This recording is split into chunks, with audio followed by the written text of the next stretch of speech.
Bonjour, merci pour cette invitation pour vous parler aujourd'hui de l'œdème maculaire diabétique et attitude thérapeutique en 2020. L'œdème maculaire reste une cause importante de malvoyance, mais son pronostic s'est largement amélioré au cours de ces dernières années grâce à des avancées thérapeutiques importantes. Nous disposons en effet aujourd'hui de nombreuses possibilités thérapeutiques, mais elles sont toutes nécessaires car il existe non pas un œdème maculaire diabétique, mais plusieurs formes d'œdème maculaire diabétique.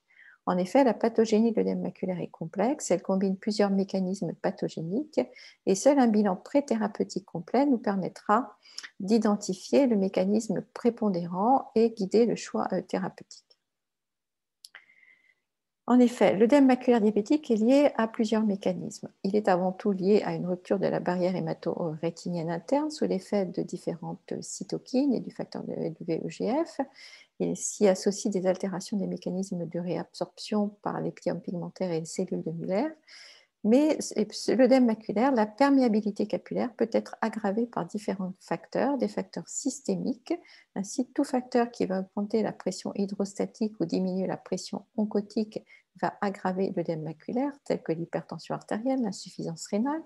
Et puis l'œdème maculaire peut être aggravé par une traction vitréomaculaire, par exemple. Donc il est important de faire un bilan pré-thérapeutique complet afin d'identifier le mécanisme prépondérant chez un patient donné et d'identifier les facteurs aggravants. Donc le bilan préthérapeutique est absolument essentiel. Il a pour but d'évaluer le retentissement fonctionnel de l'œdème, bien sûr, de déterminer le phénotype de l'œdème maculaire diabétique, de rechercher des facteurs aggravants et puis d'évaluer les facteurs influençant la décision thérapeutique. Il comprendra un phénotypage complet de l'œdème maculaire diabétique avec les outils d'imagerie, l'examen clinique bien sûr et les outils d'imagerie dont nous disposons, mais également un phénotypage complet du patient diabétique et c'est tout aussi important. Il n'est pas possible de traiter un œdème maculaire si on n'a pas d'informations sur la tension artérielle, la fonction rénale, etc. Donc il est essentiel d'avoir des données concernant l'âge, la durée du diabète, le type de diabète, l'équilibre de la glycémie, de la tension artérielle, de la fonction rénale, de l'existence d'une apnée du sommeil. Et puis, on analysera les possibilités de déplacement du patient qui seront des facteurs importants pour décider du type de traitement que l'on proposera. Et pour ce bilan ce phénotypage, une coopération interprofessionnelle avec le médecin généraliste et les autres spécialistes est absolument indispensable. Donc cliniquement, l'œdème maculaire sera diagnostiqué par l'OCT. On le classifiera selon la classification ancienne, minime, modéré ou sévère selon la localisation par rapport au centre de la macula. Par exemple, minime à distance du centre de la macula. Modéré, c'est un œdème qui menace le centre de la macula. Là, un œdème sévère qui atteint le centre de la macula. On distingue l'œdème tractionnel lorsqu'il existe une traction vitréomaculaire qui aggrave l'œdème maculaire. Et enfin, le bilan préthérapeutique va nous permettre d'identifier des facteurs de mauvais pronostic fonctionnel tels que, par exemple, une interruption étendue de la couche externe de la rétine, la présence de drilles, de d'ischémie maculaire ou une diminution importante du ratio tissu-fluide. Une fois ce bilan préthérapeutique réalisé, eh bien, il faut choisir le traitement. Donc, les traitements sont nombreux. Le traitement médical avec un équilibre des facteurs systémiques est toujours indispensable. On dispose également de la chirurgie, du laser, des injections intravitréennes d'anti-VEGF et de corticoïdes. Alors, le problème actuel est comment choisir? Le traitement des facteurs systémiques reste toujours indispensable. En effet, on a vu que l'œdème maculaire peut être majoré par différents facteurs systémiques et donc le bilan doit comprendre un bilan du diabète, de la tension artérielle, une MAPA si nécessaire pour détecter une hypertension artérielle nocturne éventuelle, une apnée du sommeil, un bilan de la fonction rénale, une dyslipidémie. Il faut savoir reconnaître une rétinopathie hypertensive qui majore une rétinopathie diabétique Voici par exemple un cas où il existe de nombreux nodules cotonneux péripapillaires et hémorragie en flammèche. Il s'agit d'une rétinopathie hypertensive qui aggrave la rétinopathie diabétique et l'œdème maculaire. Il faut avant tout traiter cette rétinopathie hypertensive avant de traiter l'œdème maculaire. Faut-il attendre l'équilibre des facteurs systémiques avant de commencer les injections? Oui, s'il existe un grand déséquilibre inaugural, et à ce moment-là, il faudra faire rééquilibrer en urgence surtout l'hypertension artérielle et attendre 2 à 3 mois avant de débuter les injections. Le simple traitement de la tension peut améliorer l'œdème maculaire. En revanche, il s'agit d'un patient qui est déjà pris en charge de façon chronique et dont la tension est médiocrement équilibré, eh bien, il faudra bien sûr insister sur la nécessité d'un meilleur équilibre de sa tension, de son diabète, etc. Mais on pourra débuter sans tarder les injections. Plus on traite tôt, meilleurs sont les résultats fonctionnels. Quelle est la place de la chirurgie? Eh bien, il y a relativement peu d'indications. La vitrectomie ne sera indiquée qu'en cas d'œdème maculaire associé à une traction avérée, soit parce qu'il existe une traction vitréo-maculaire avec un aspect en toit de pagode lié à un décollement du vitré incomplet, soit parce qu'il existe une membrane épimaculaire importante. Donc, ce sont des indications à une traction. Lorsqu'il existe une membrane, on peut proposer, si on a un doute sur l'existence d'une traction, faire une injection test et ne proposer qu'une vitrectomie que s'il n'y a pas d'amélioration après le traitement par injection. Mais le principal traitement de l'œdème maculaire est maintenant le traitement par injection, soit injection d'anti-VEGF, soit injection de corticoïdes. Nous disposons de plusieurs anti-VEGF, le ranibizumab et l'aflibercept. Nous n'utilisons pas en France le bevacizumab. Que nous ont appris ces études sur l'efficacité de ces anti-VEGF? Eh bien, les anti-VEGF sont extrêmement efficaces pour améliorer l'acuité visuelle et réduire l'épaississement maculaire en cas d'œdème maculaire diabétique, avec des améliorations de l'acuité visuelle très importantes au bout d'1 an et une moindre perte visuelle chez les patients traités par anti-VEGF. Et on voit sur ces courbes de différentes études, ici Restore, que les anti-VEGF permettent une amélioration rapide de l'acuité visuelle, puis ensuite une stabilisation pendant toute l'année. On revoit cette même courbe d'efficacité avec l'aflibercept dans les études Vivid et Vista. Mais pour obtenir cette efficacité et ces résultats fonctionnels, il faut un traitement intensif, au moins la première année, et un suivi mensuel. C'est vraiment le prix à payer pour reproduire ces résultats fonctionnels. Le nombre moyen des injections est de l'ordre de 7 à 8 injections au cours de la première année, voire 9 injections, et il faut donc d'emblée préciser aux patients que ces 8 à 9 injections vont être nécessaires. Moyennant quoi, si on arrive à obtenir ces bons résultats au bout d'une année, eh bien, un nombre moindre d'injections est requis la deuxième et la troisième année pour maintenir le gain visuel, comme on le voit dans les différentes études. Et même, on voit qu'au bout de 5 ans, dans l'étude, le DRCRNet et le traitement de ranibizumab, eh bien, on voit même qu'au bout de 4 à 5 années, eh bien, il y a près de 50% des patients chez lesquels il a été possible d'arrêter les injections au bout de 4 ans. C'est vrai également pour l'étude pour l'aflibercept, comme on le voit dans l'étude Endurance, où au bout de la phase d'extension, eh bien, il y avait 25% des patients qui n'avaient plus besoin d'injection. Troisième point, il faut traiter tôt, dès qu'il existe une baisse d'acuité visuelle significative. Même si le traitement d'un œdème n'est jamais une urgence, le trop grand retard à mettre en route le traitement est péjoratif pour l'avenir visuel. En effet, on le voit dans ces études de Rise and Ride ou dans l'étude Restore, où le groupe contrôle a d'abord été traité par laser et puis ensuite le ranibizumab a été proposé secondairement. On voit dans Restore qu'après que mis sous anti-VEGF, le groupe contrôle s'améliore, mais pas autant que les 2 autres groupes qui étaient traités initialement par ranibizumab, et c'est encore plus visible dans Rise and Ride, où là, le traitement par anti-VEGF a été débuté après 2 années, et on voit qu'il y a une amélioration, mais très faible, parce que due à une altération du tissu rétinien liée à la chronicité de l'œdème maculaire.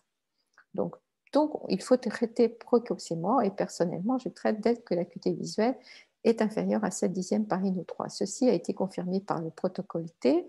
Dans le protocole T, ont été inclus des patients qui avaient une très bonne acuité visuelle. Ce protocole évaluait, comparait les trois anti-VEGF pour traiter l'œdème maculaire, mais il avait surtout pour particularité d'avoir inclus un grand nombre de patients ayant une bonne acuité visuelle.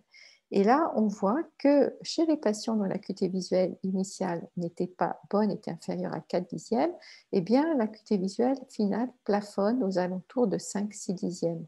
En revanche, chez les patients dont l'acuité visuelle initiale était supérieure ou égale à 5 dixièmes, eh bien là, l'acuité visuelle finale plafonne à 8 dixièmes en médian, c'est-à-dire que 50% des patients ont plus de 8 dixièmes. Donc, meilleure est l'acuité visuelle initiale, meilleure sera l'acuité visuelle finale. Et définitivement, il faut traiter tôt dès qu'il existe une baisse visuelle. Faut-il néanmoins traiter quand l'acuité visuelle est normale? Eh bien, le DRCRNet a évalué cette question et la réponse est non.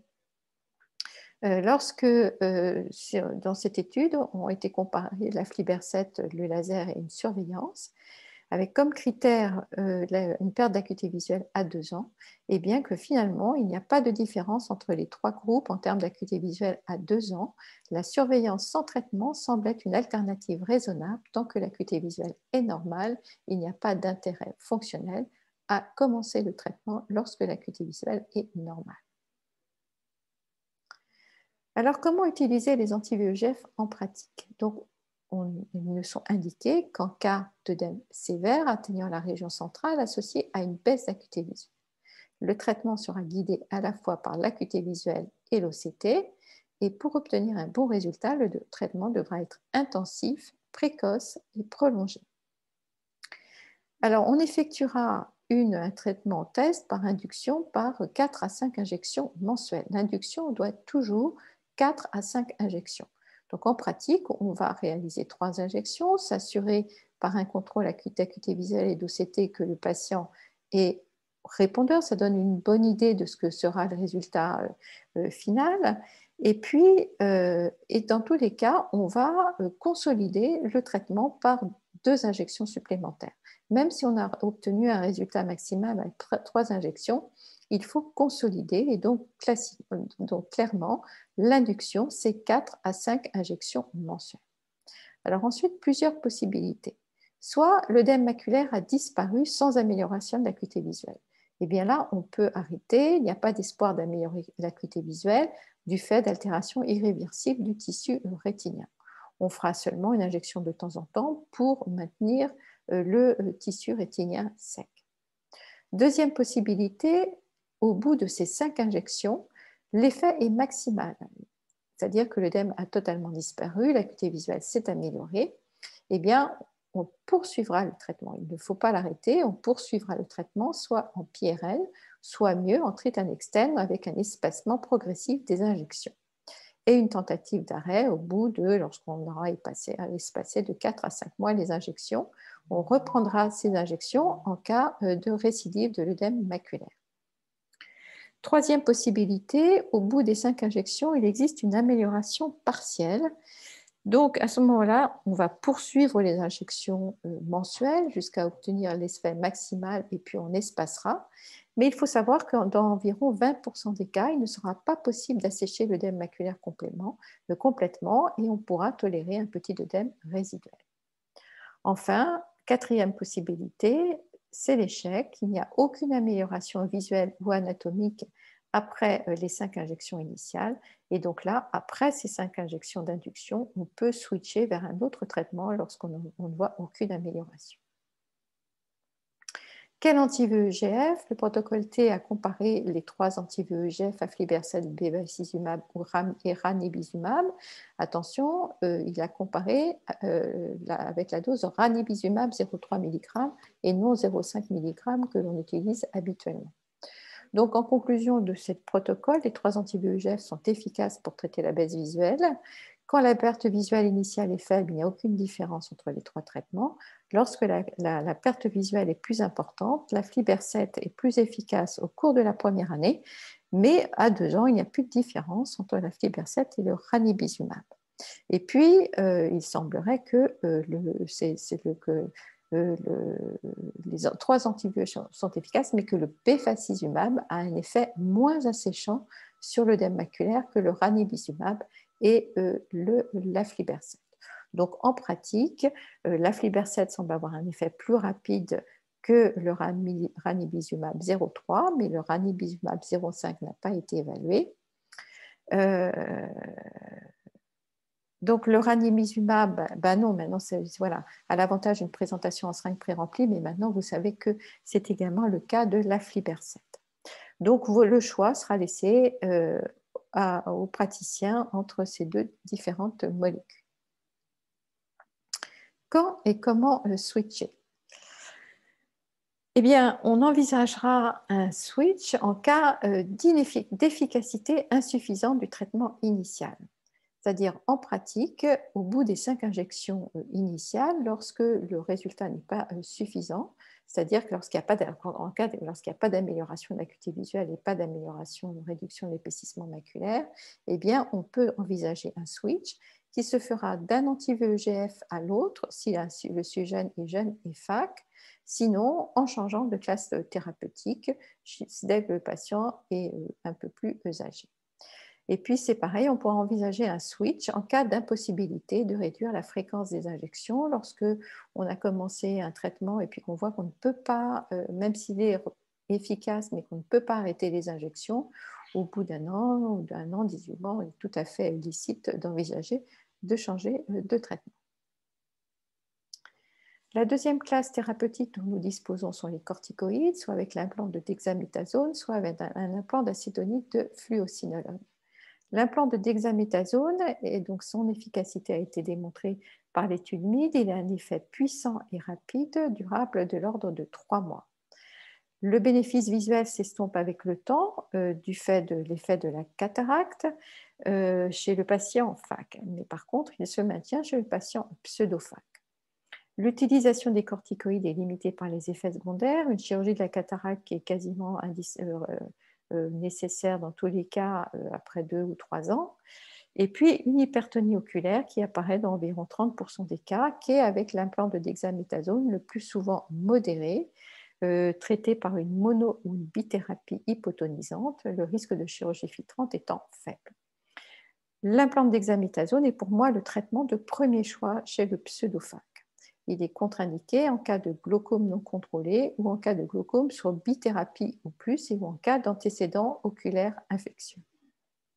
Voici la courbe d'efficacité de l'hexaméthasone évaluée dans l'étude MID. On voit une efficacité très rapide qui se maintient pendant 2 mois et puis une diminution de l'épaississement de l'acuité visuelle liée à la récidive et puis une amélioration liée à la réinjection qui dans l'étude MID n'était autorisée que tous les 6 mois. Et on voit que le bénéfice visuel s'estompe avec le temps du fait de la cataracte et puis s'améliore après la chirurgie de la cataracte. En revanche, le traitement, l'effet visuel se maintient chez les patients initialement pseudo-FAC. Donc en pratique, l'implant de dexaméthasone sera injecté 2 à 3 fois par an avec un délai de retraitement de 4 à 5 mois. Après la première injection, on proposera une visite de contrôle à 6 semaines pour mesurer la tension oculaire, voir donc la tolérance et l'efficacité, et puis à 3 mois pour détecter la récidive. En cas de tension initiale supérieure à 21, il est recommandé de faire une visite de contrôle de la tension oculaire plus précocement à J15. Alors, s'il n'y a pas d'hypertonie oculaire après la première ou la deuxième injection, il est rare qu'un patient développe ultérieurement une hypertonie oculaire et les contrôles ultérieurement pourront être plus espacés. Chez le FAC, il faudra opérer la cataracte dès qu'elle réduit le bénéfice visuel du traitement. Et ce traitement peut être utilisé en cas d'hypertonie oculaire, de glaucome bien contrôlé sous monothérapie. Il est donc contre-indiqué en cas de glaucome non contrôlé ou de glaucome sous bithérapie ou plus, En cas d'antécédent oculaire infectieux, toxoplasmose, herpès, etc., il est contre-indiqué chez la FAC ou en cas d'iridectomie sectorielle de grande taille ou d'implant clippé à l'iris du fait du risque de passage de l'implant dans la chambre antérieure et de toxicité cornéenne. Voilà. Donc, il est indiqué de première intention chez les patients présentant un œdème sévère, chez les pseudo-FAC et chez les patients FAC pour lesquels un traitement non corticoïde ne convient pas, c'est-à-dire chez les patients qui ne peuvent pas bénéficier d'un traitement d'anti-VEGF de première intention, soit parce qu'ils ont une contre-indication, soit surtout parce qu'ils ne sont pas suffisamment compliants pour bénéficier d'un suivi mensuel et d'un traitement mensuel. Sinon, il est un traitement de deuxième intention chez les patients insuffisamment répondeurs à un traitement non corticoïde. L'implant de fluocinolone, eh bien, c'est un micro-implant non bioérodable contenant 180 g d'acétonique de fluocinolone qui a pour particularité d'avoir une durabilité de l'ordre de 2 à 3 ans. Donc, il a un effet sur l'œdème maculaire diabétique moins puissant et plus retardé, parfois de plusieurs mois par rapport à la dexaméthasone. Il est très caractérogène et a un risque d'hypertonie oculaire plus important qu'avec la dexaméthasone. Il est indiqué en cas d'œdème maculaire chronique chez le patient pseudo-FAC. Il est formellement contre-indiqué en cas de glaucome ou d'hypertonie oculaire supérieure à 21 mm de mercure ou en cas d'antécédent d'hypertonie lors d'un traitement par corticoïde et bien sûr en cas d'antécédent infectieux oculaire. Alors, reste-t-il une place pour le laser ? Eh bien, le laser a un effet retardé sur l'épaisseur maculaire, il entraîne rarement une amélioration de l'acuité visuelle. Il n'est indiqué maintenant de première intention qu'en cas d'œdème maculaire n'atteignant pas la région centrale, c'est-à-dire en cas d'œdème focal modéré, associé à une acuité visuelle normale. Il peut être indiqué en deuxième intention en complément des injections sur les zones de rétine périfovéale encore épaissies à distance du centre de la macula. Enfin, il peut être indiqué en troisième intention sur un macroanévrisme en cas d'œdème maculaire résistant au traitement par injection. Alors, en synthèse, comment choisir? Donc, nous avions rédigé des recommandations pour le traitement de l'œdème maculaire pour la Société française d'ophtalmologie. Donc, comment choisir entre les différents traitements? Eh bien, outre le contrôle des facteurs systémiques, le choix du traitement dépendra de l'acuité visuelle, du type d'œdème, est-ce que de savoir si le patient est FAC ou non, de la sévérité de la rétinopathie diabétique, de l'existence d'une traction vitromaculaire sur l'OCT, des possibilités de déplacement du patient, donc ça c'est essentiel, et des éventuelles contre-indications aux différents traitements. Lorsque l'acuité visuelle est normale, avec ou sans atteinte maculaire centrale, on a vu tout à l'heure, il n'y a donc pas lieu de proposer des injections. Le seul traitement, c'est le contrôle des facteurs systémiques et un traitement par laser en cas d'œdème maculaire modéré quand les microanévrismes sont situés à plus de 700 microns du centre de la macula. Sinon, une surveillance. Lorsqu'il existe une baisse d'acuité visuelle due à un œdème maculaire sévère atteignant le centre de la macula, eh bien, le traitement de première intention, c'est un traitement par injection intravitréenne, soit anti-VEGF, soit implant de dexaméthasone, sauf s'il existe une traction évidente avérée, mais on l'a vu, ce sont des cas rares. Comment choisir entre les deux classes thérapeutiques? On proposera des anti-VEGF si le patient est jeune et FAC, en cas d'autant plus qu'il existe une ischémie rétinienne périphérique sévère, en l'absence d'événements cardiovasculaires récents et à condition qu'un suivi mensuel soit possible et que le patient accepte le traitement intensif avec un nombre minimal d'injections de 7 à 8 au cours de la première année. L'implant de dexaméthasone sera préféré de première intention chez le pseudo-FAC et chez le FAC pour lequel un traitement non corticoïde ne convient pas, par exemple, parce qu'il n'a pas de possibilité de venir fréquemment et régulièrement. On l'a déjà vu, il est contre-indiqué en cas de glaucome non contrôlé ou sous bithérapie, en cas d'antécédent oculaire infectieux. Et puis, eh bien, si le traitement initial est efficace, eh bien, on pourra proposer, en association à ce traitement par injection, éventuellement un traitement par laser en deuxième intention sur les zones de rétine restant épaissies en périfovéale. En cas d'efficacité insuffisante du traitement initial, en l'absence d'amélioration de l'acuité visuelle et de réduction de l'épaisseur rétinienne, on pourra proposer un switch d'un anti-VEGF à l'autre si le sujet est jeune et FAC, sinon en changeant de classe thérapeutique vers un implant d'hexaméthasone ou l'inverse éventuellement.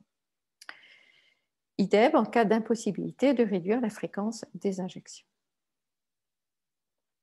Alors, un cas particulier, la chirurgie de la cataracte, c'est un problème fréquent. Donc, il est d'avoir un patient devant être opéré de la cataracte et ayant un œdème maculaire. Il est indispensable d'avoir traité cet œdème de façon efficace avant d'envisager la chirurgie de la cataracte. Les injections seront ensuite réalisées pour couvrir la période périopératoire et prévenir le syndrome d'Irving-Gass. Donc, avant l'intervention, on va plutôt proposer un traitement par dexaméthasone parce que l'aggravation de l'œdème maculaire a une composante inflammatoire lors de la chirurgie de la cataracte. Donc, on effectuera cette injection 2 à 3 semaines avant la chirurgie. On s'assurera de l'efficacité de la dexaméthasone sur l'œdème maculaire. On contrôlera la pression artérielle. Et puis, on effectuera la chirurgie de la cataracte dans les 3 semaines à 1 mois qui suivent l'injection. Ensuite, en post-opératoire, surveillance et réinjection en cas de récidive de l'œdème maculaire. Voilà, donc ce tableau pour résumer les différents facteurs qui interviennent dans le choix du traitement. Ils reprennent tous les éléments que j'ai déjà précisés, dit auparavant. Attention, la grossesse, dont je n'ai pas encore parlé, au cours de la grossesse, il est en général pas nécessaire de traiter un œdème maculaire. Et voici pour terminer cet algorithme thérapeutique qui, une fois encore, reprend tout ce que je viens de dire précédemment. Le contrôle des facteurs systémiques est toujours nécessaire. Lorsqu'il n'y a pas de baisse d'acuité visuelle, eh bien, laser ou surveillance. Lorsqu'il existe une baisse significative avec un œdème sévère, soit les anti-VEGF de première intention à condition que le suivi mensuel soit possible, des corticoïdes de première intention, l'Ozurdex de première intention, si le patient est pseudo-FAC ou si le patient est FAC mais ne peut bénéficier d'un suivi mensuel, ou en cas de chirurgie de la cataracte. Le laser peut être proposé de deuxième intention dans les 2 cas. En cas d'échec, on peut switcher d'une classe thérapeutique vers l'autre. Et puis enfin, la fluocinolone intervient, en tout cas pour moi, après chez les patients qui ont un œdème maculaire chronique, qui n'ont pas présenté d'hypertonie oculaire sous Ozurdex et chez lesquels il est impossible d'arrêter l'Ozurdex. C'est bien à ce moment-là, l'implant fluocinolone est une bonne alternative thérapeutique. Je vous remercie.